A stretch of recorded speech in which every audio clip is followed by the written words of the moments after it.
নমস্কাৰ ডিটেন চেনেলৰ আপোনালোকে স্বাগতম জনাই এতিয়া আছোঁ আজিৰ প্ৰথমটো খবৰ মাজতে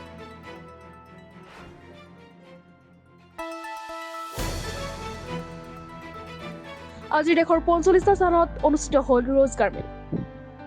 এই ৰোজগাৰ মেলাত ৭১,০০০ যুৱক যুৱতীক প্ৰদান কৰা হ'ল নিযুক্তি পত্ৰ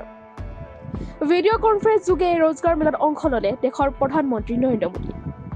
চাওঁ আহক সবিশেষ 2014 में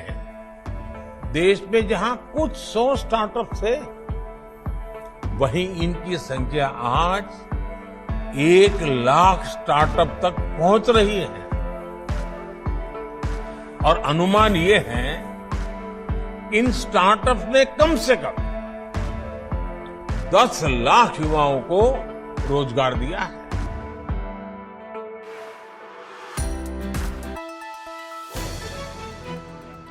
এইপিনে গোৱাৰ এক সৌন্দৰ্য প্ৰতিযোগিতাত জিলিকিল অসমৰ তিনি কন্যা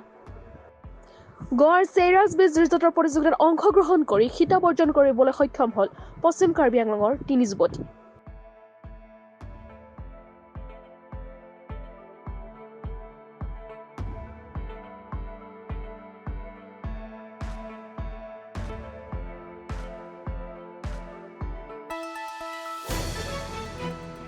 বিশ্ব দৰবাৰত জিলিকিল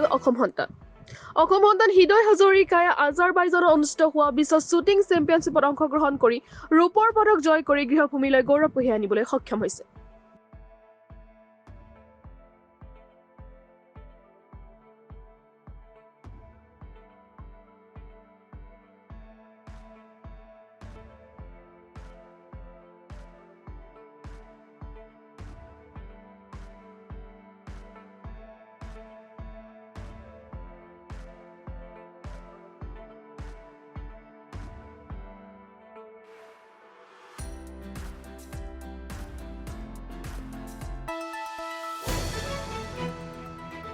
মানাহ ৰাষ্ট্ৰীয় উদ্যানৰ সৰ্বোচ্চ ৰাজহ সংগ্ৰহ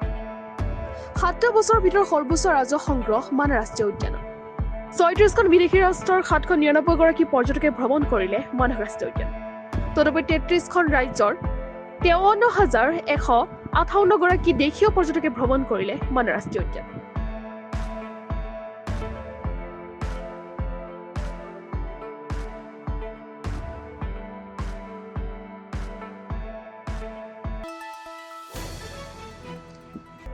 আজি এক হুকাবা পথ দুৰ্ঘটনাত পতিত হয় মৃত্যু হয়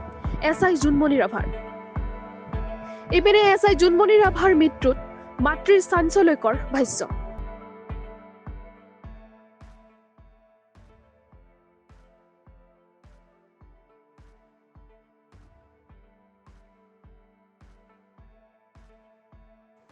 আজিলৈ বাতৰি ইমানেই নমস্কাৰ